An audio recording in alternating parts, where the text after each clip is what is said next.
Kali ini kita akan membahas sistem pendidikan yang ada di Jepang. Yuk teman-teman, disimak ya.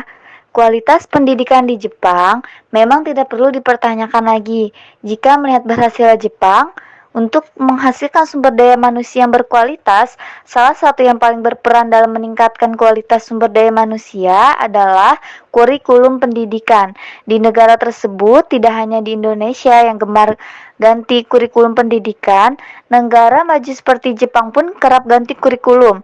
Perubahan tersebut mau tidak mau membawa dampak perubahan permintaan kualifikasi dan kompetensi pendidikan di Jepang.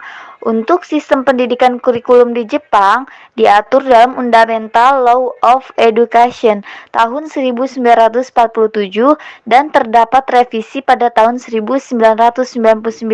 Sistem pendidikannya terdiri dari 5 jenjang, mulai dari pendidikan prasekolah hingga pendidikan tinggi.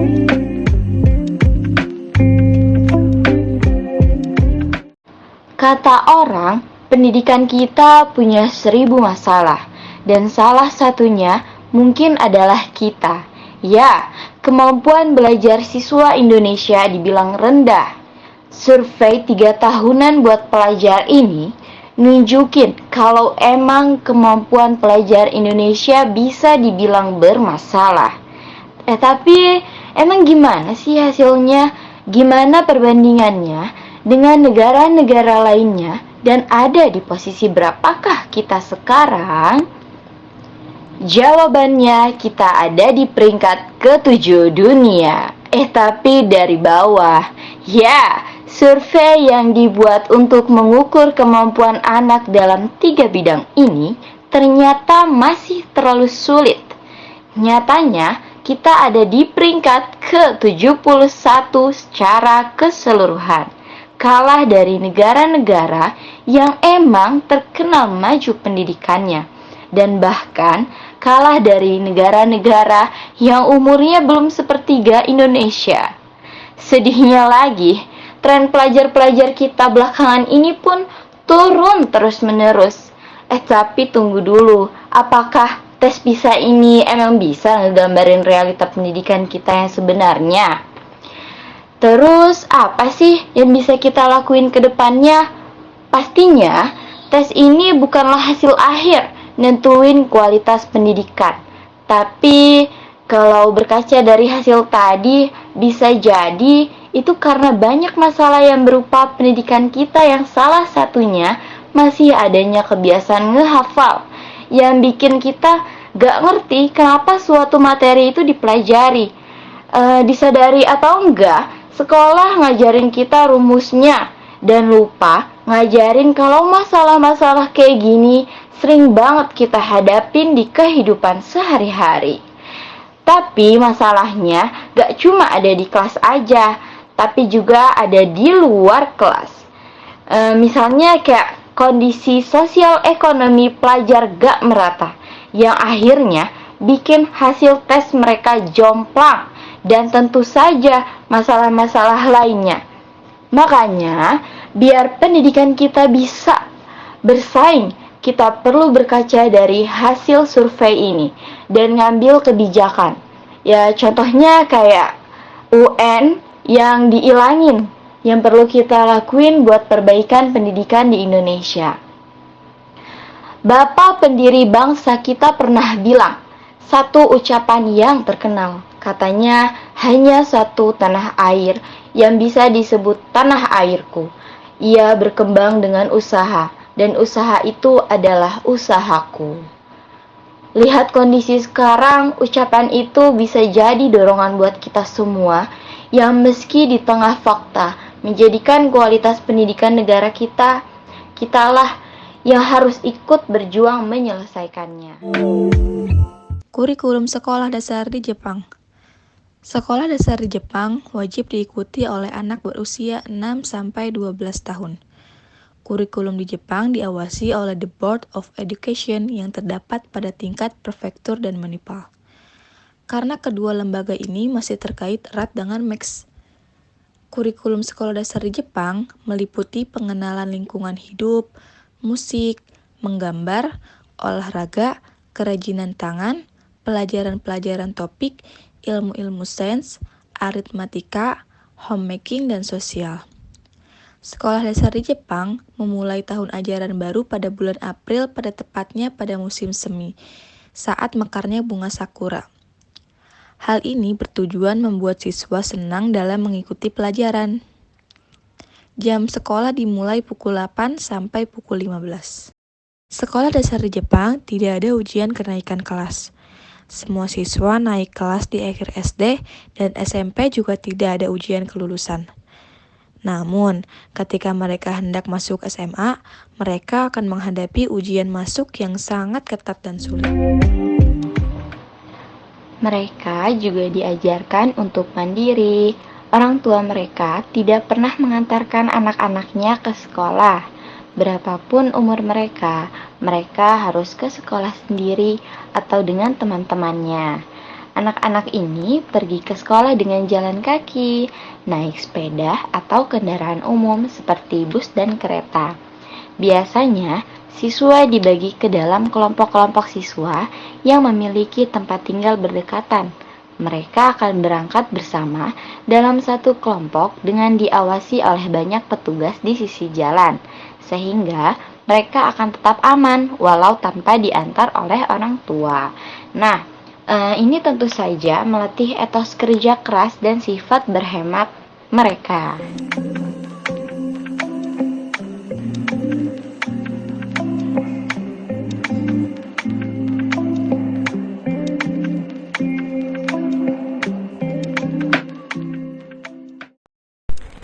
Lihat cara anak Jepang ini menyeberang jalan. Ia mengangkat tangannya memberi tanda. Mobil yang ada pun berhenti, guys. Dan menariknya nih, ternyata anak itu membukukan sebagai ucapan terima kasih loh.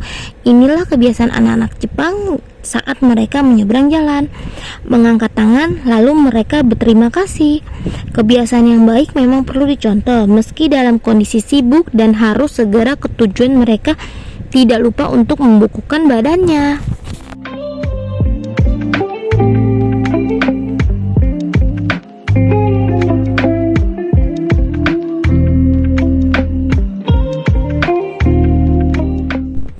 Pelajaran SD di Jepang diberi edukasi bahaya, lalu lintas dengan cara yang akan diingat seumur hidup.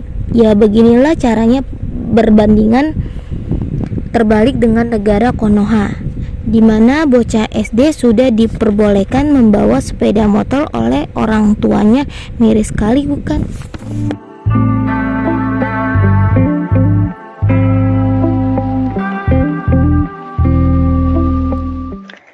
Cara Jepang mengajari sopan santun pada generasi muda mereka, bahkan kebiasaan ini sampai terbawa dalam kehidupan bermasyarakat dan pekerjaan mereka.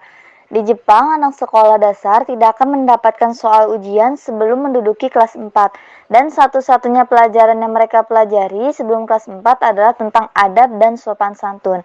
Jadi, pada dasarnya, sekolah di Jepang menanamkan adab dan sopan santun pada murid mereka terlebih dahulu. Sebelum mereka mengenyam pendidikan formal layaknya matematika dan sebagainya, cara Jepang mendidik siswanya ini mampu membuat mereka lebih menghargai guru dan lebih berprestasi. Sebelum menduduki bangku kelas 4, mereka tidak dituntut untuk bisa membaca, menghitung, dan lulus ujian. Karena Jepang meyakini bahwa 3 tahun pertama di bangku sekolah bukan saat yang tepat untuk menilai kecerdasan dan pengetahuan anak.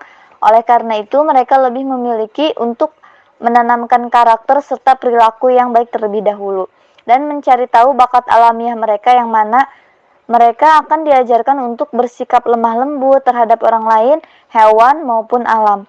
Anak-anak juga diajarkan untuk dapat mengontrol diri, tidak cepat emosi, dan bersikap adil di lingkungan sekitar mereka.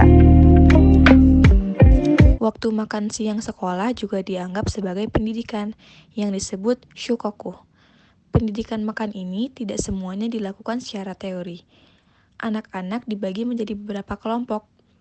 Setiap kelompok mengambil peran atau tugas untuk mengambil makan siang teman sekelas mereka di dapur sekolah, membawa makan siang ke ruang kelas, dan melayani mereka. Pelaksana tugas itu disebut kyoshoku tuban. Sekelompok siswa yang bertugas mengenakan topi dan baju kyoshokogi, Mereka menyendokkan porsi yang diukur dengan cermat untuk teman sekelas dan guru mereka. Sebagian besar sekolah di Jepang memiliki ahli gizi sendiri. Di pusat kota Tokyo, ahli gizi dari seluruh distrik sekolah berkolaborasi untuk menu makan siang setiap harinya berdasarkan pedoman diet dan target gizi yang ditetapkan oleh Kementerian Kesehatan, Shokoku. Shokoku tidak hanya mengajarkan anak-anak untuk memperhatikan nutrisi dan sumber makan sehari mereka, tetapi juga mempromosikan nilai-nilai Wushoku atau budaya makanan tradisional Jepang.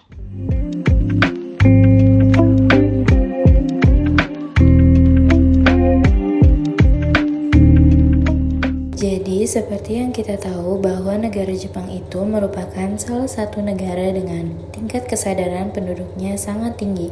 Situasi warga negara Jepang saat berada di stasiun sedang mengantri kereta dan juga cara orang Jepang naik eskalator. Yang pertama ini adalah situasi dalam stasiun di mana warga negara Jepang ini, masyarakat Jepang, saat mengantri datangnya kereta atau mau naik kereta. Jadi mereka itu akan otomatis berbaris di kotak-kotak yang ada garisnya. Jadi mereka otomatis nantinya akan mengantri, jadinya tidak berantakan. Dan ini itu dimulai dari anak yang kecil pun sampai yang sudah tua. Pasti mereka akan mengantri dengan tertib.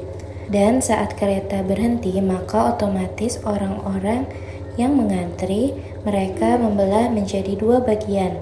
Setelah itu, berdiri seperti membelah pintu, jadi akan mendahulukan penumpang yang turun terlebih dahulu.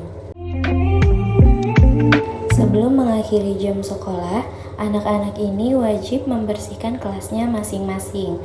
Beberapa di antaranya juga membersihkan sudut-sudut sekolah yang lain. Sepulang sekolah, mereka masih mempunyai waktu untuk membantu orang tuanya. Mengagumkan sekali bukan melihat anak-anak kecil ini memiliki karakter hebat seperti ini. Ini adalah buah dari budaya dan tradisi yang kuat yang telah dipraktekkan selama lebih dari 60 tahun. Hasilnya adalah masyarakat Jepang yang hidup tertib, sopan, dan disiplin. Terima kasih sudah menonton video kami kali ini. Semoga dapat menambah wawasan kita semua.